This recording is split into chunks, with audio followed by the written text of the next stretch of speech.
Most great ideas don't start with certainty. They start with curiosity and courage.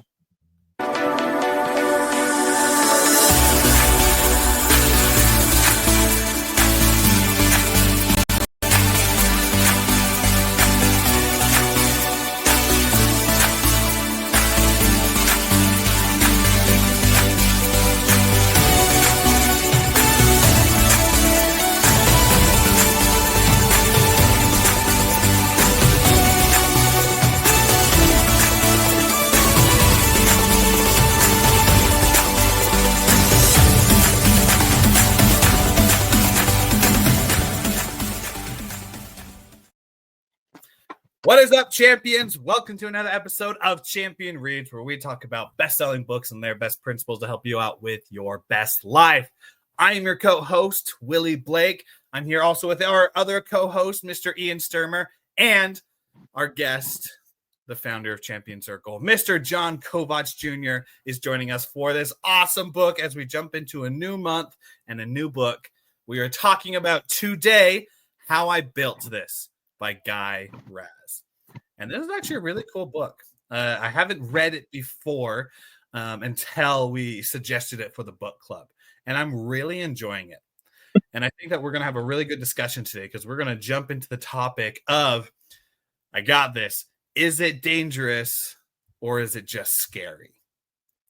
And it's interesting that it's so interesting about that. And I'll just start off with a discussion. I always have to define terms. I don't know about you two, but I always have to define what the terms are because I've realized that whether it's communication with me and my wife, communication with me and people at Champion Circle, or past jobs, that it's the assumptions and the expectations that aren't communicated that really create about 90% of the problems. And a lot of times it's just like the definition of what the words are. So you got dangerous and then you got scary, right? Dangerous, this is the harmful type stuff. This is like unsafe. This is you going out and being reckless, right? That's dangerous. On the scary side, it's the new, it's the uncertain, it's the uncomfortable. Not something that's dangerous, right? But it's just something that's scary. Good example, dangerous is you jumping out of an airplane with no parachute. Boom, dangerous. You applying for a job that you don't feel like you're qualified for, that's scary, right? And I love how Guy goes into several examples when he talks about founders who have fear when they start their business, but it's not, they're just scared because of the unknown. It's not dangerous. They're not going to die from it, but it's the unknown of what happens. So excited to be able to have that discussion as we started out. And I'm just going to turn it right over to John and Ian so that we can continue this awesome thing. Yeah, imagine dyslexia. Goodness gracious. You're good. Imagine a world where instead of going to a business advocate or someone who can help you set up your LLC, when you say, I'm going to start a business, and instead you roll up to the doctor's office and you say, I am starting a business. And so they pull out a needle and they take that needle straight to your forehead and they puncture through the skull and they go right to your brain and they inject something that turns off the fear mechanism of the frontal lobe of your brain. Imagine being able to just turn that off and say, I'm all in, I'm going for it. No risks are all risk, all reward, going down that path. And how much easier that would be for so many people. That sounds ridiculous. Absolutely ridiculous, right? That's not something that we do as humanity. We don't go to our doctor and say, hey, I'm about to ask this girl out and I am so scared. Could you just like turn off my fear for a minute? It is so human to have that fear, to have that scaredness. And we as humans have the alarm bells, the things that tell us what is both dangerous and what is not, right? And I love this topic because it is not only human nature for us to face fear, but it's also human nature for us to decide, I don't think jumping off this bridge is a good idea. Like there's certain things that tell us what is good and not good.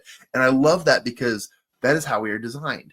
So if you think about it in that crazy example I just gave you, let's dial back to reality here for a second and just show you how easy and how simple it is to face fear or to focus on the things that we can do. They just bring a little anxiety, or they really offer a little bit of a different energy to us. And that's how facing that is vitally important for entrepreneurs. Do we go into the fog fearless? No, we're just about to we're just about to pee our pants just like everyone else, but there's something that tells us that everything will be okay as long as we try. And that's an interesting aspect, and that's hard to teach, right? Guy Raz has interviewed hundreds, and if not thousands already, some of the world's greatest business creators. And one by one, he has found that a lot of them were doing stuff that they did not know how to do, but yet they were doing several things. They were solving problems. They were chasing a solution that could not be solved or seen by the human eye. Sometimes they were just making a product or a service better, just whatever. And you go into that darkness with the idea of, we have no idea how this is going to turn out. This is throwing paint at a wall or throwing darts blindfolded. Will it stick? But yet that is the entrepreneurial way. So sorry to bring in a weird angle to this, but just right off the bat, I mean, think about it. If you can step into the darkness or through that door that has no sign as to what is on the other side, then you have the ability to start something new, to create something great, and to be an entrepreneur, or just to do something that no one has done before. Yeah, I think that's true. And overcoming that initial fear, overcoming that worry about it. And just to point out, I read an article a little while ago that said the stock market boom in the early 2000s, they attributed partly to a lot of stockbrokers on Xanax reducing their anxiety. And as a result, they were willing to take more wilder bets than they would have normally. And there was a stock market boom because of that, which later kind of turned into a bubble. But that's the other side of fear is when it gets into the danger instead of fear. But as we're thinking about that, there's kind of a pattern that goes from an excitement to a fear. And then if you move past that, you get to the joy. And a few years ago, my family and I were out in Hawaii, and we decided to do one of those parasailing things where they pull the little thing behind a boat, a speedboat, and you go up in the air on a little parachute. And it was really exciting to get into that little parachute gondola thing that we were sitting in. Looking forward to it. We started moving, and we got about 10 feet in the air, and I was terrified. That fear hit in. What am I doing? We got about 30 feet in the air, and the fear was gone. And I said, wow, this is beautiful. And it was great from then on. But there was a bump of fear in there. And if I had known that fear was going to come, I might not have ever sat in that parachute gondola. That might have stopped me. But once I moved beyond that, I mean, I was in a much more dangerous position 100 feet in the air than I was 10 feet in the air. But the fear was greater at 10 feet than it was at 100 feet. And I think in entrepreneurial side, the same thing happens. We get excited about an idea, and then we write that first check, whether it's our first rent check or we sign our name on the LLC agreement, and it's terrifying when there's not really a danger yet. The danger is when we're, trying to get that $10 million deal, that if it goes through, we lose everything, as opposed to just a little bit. So I think our brain is wired almost to be afraid of the small first step. more than the big step later on. So it's learning to overcome that first initial fear that's not even a danger. As we were talking in the green room before, I wrote down fear is an internal emotion. Fear is not an external reality. Danger is an external reality, but fear is what stops us, I think, more than actual danger does. So you're spot on. It's I think it was Alex Hormozy who said that, like, you got the enthusiasm of the shiny object, and then you learn about it, and then you go into the valley of despair when you actually learn about not just the good stuff, but all the potential negative stuff that can go with it. And then and then you have to push past that. And once you hit that, like, acceptance of, oh, everything's going to be okay, that's where the growth happens. That's where the results start coming in. But a lot of people, once they hit the valley of despair, they're like, oh, this ain't going to work. So then they jump to the next thing of being like, ooh, shiny object. Ooh, shiny object. I've done that several times. Luckily, I'm sticking to one thing now, and it's actually working for me. So when you're absolutely right, Ian, when it comes to fear, it's interesting that I don't know why the first step is always the hardest. Is it because of the unknown, because of the ain't nobody done it before, or doesn't know anyone, or has people being like, oh, you shouldn't do that? I'm not thinking of an aunt that I have right now, that you shouldn't be doing it. It's just it's interesting that the first step is the scariest, but then it comes to, like, are you willing to take it past that first step? I think that's what's crucial about it. That's a fascinating thought. I actually haven't thought of it in that particular perspective, because when you're on the high dive, right? When you're about to jump off the high dive, most people can climb the ladder and you don't actually see the water until you walk out to the edge.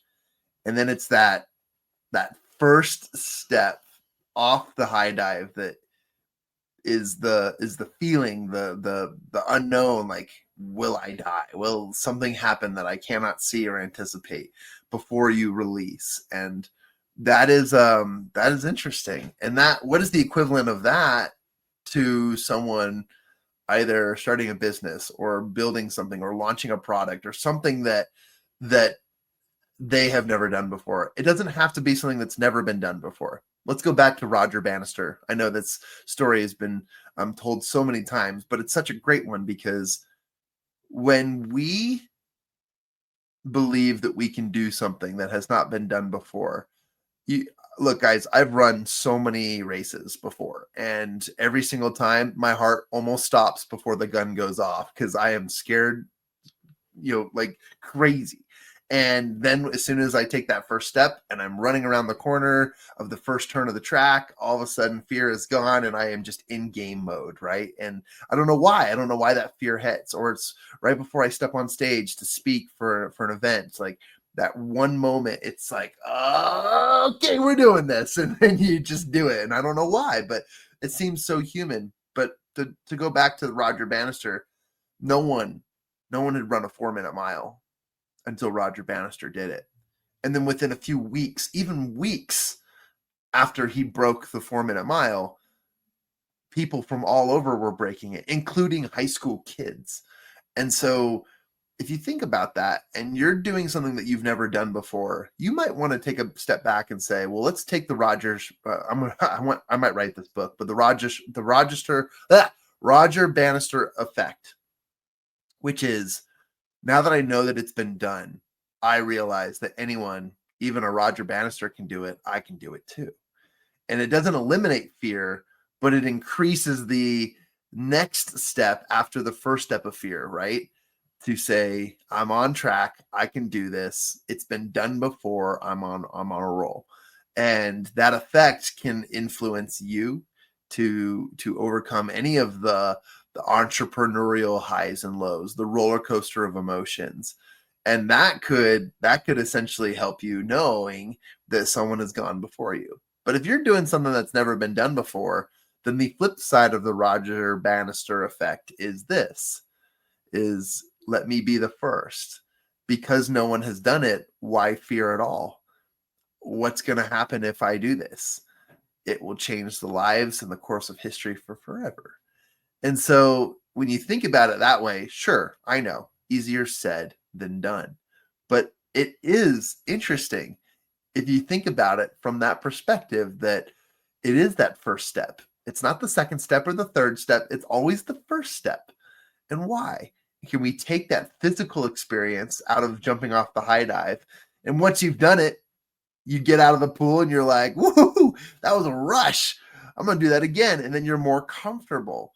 And all of a sudden you can do it again and again and again. You might 1 or 2 times between, the first time and the last time, you might still have a little bit of anxiety or fear that comes with that first step, but you're so much more comfortable with it now.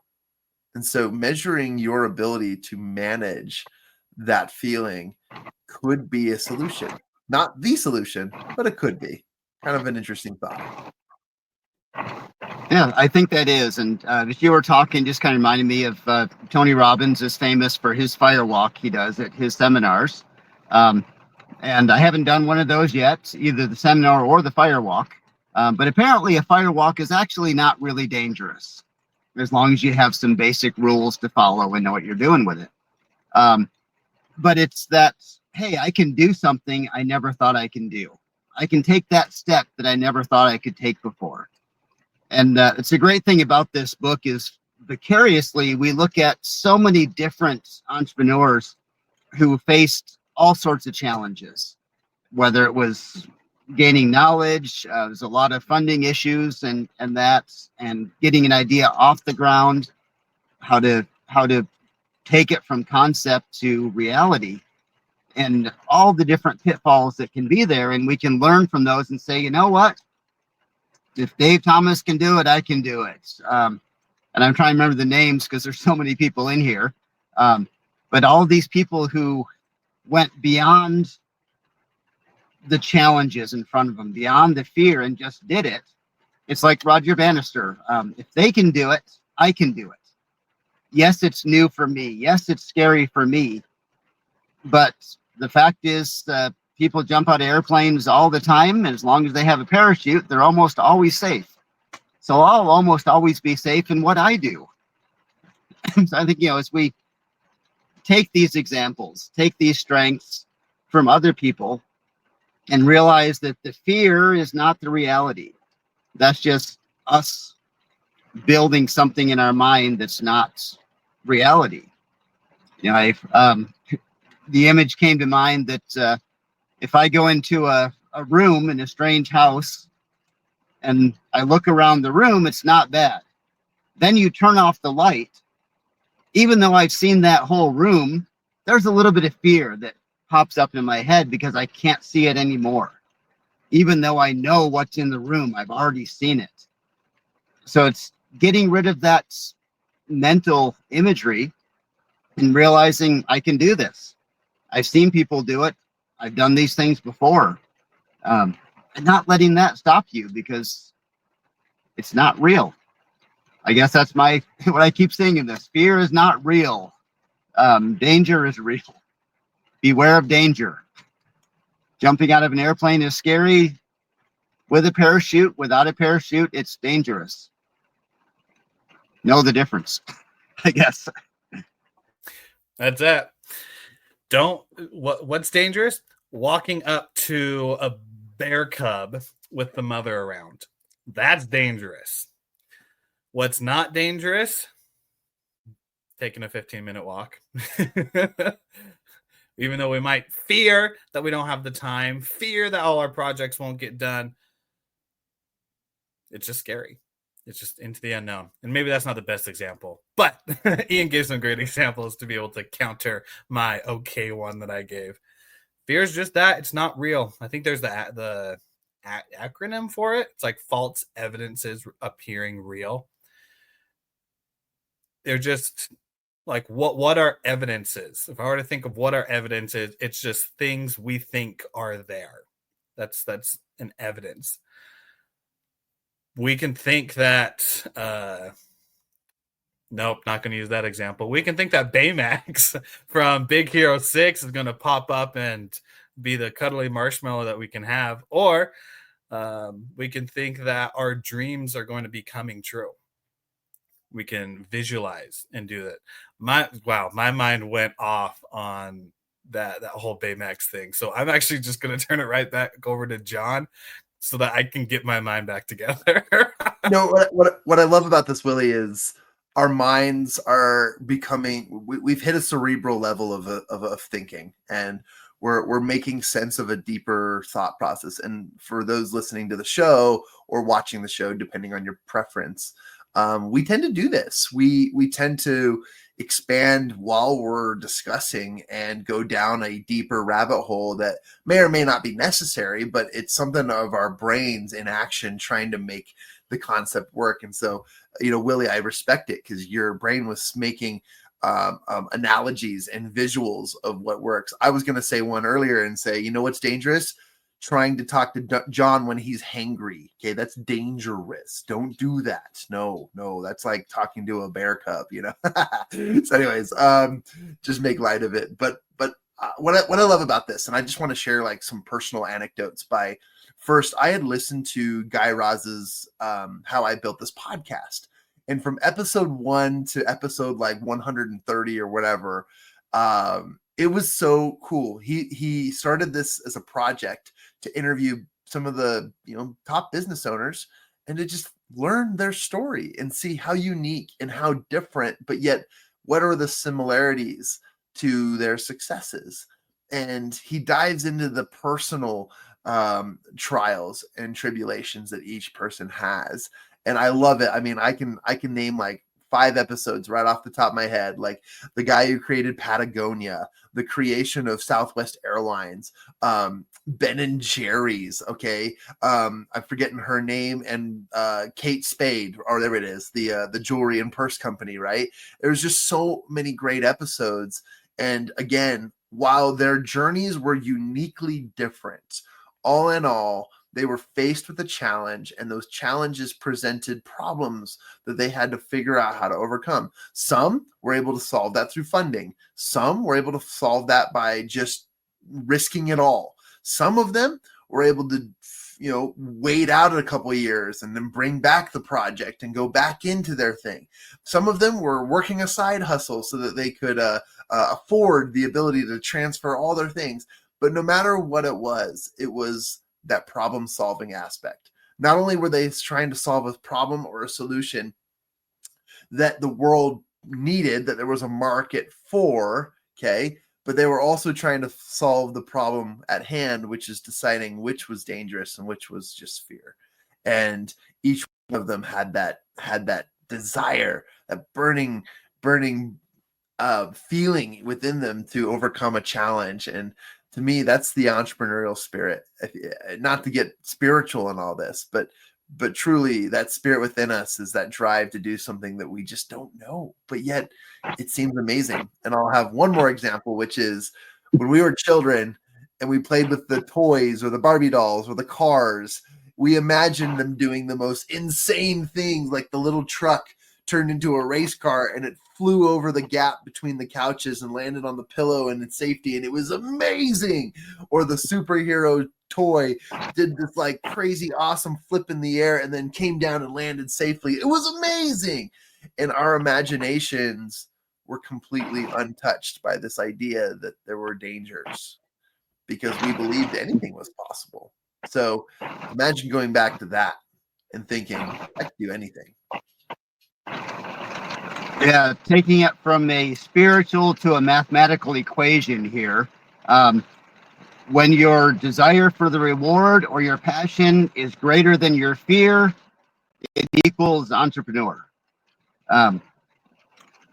You just have to build that desire, and either increase desire or decreased fear.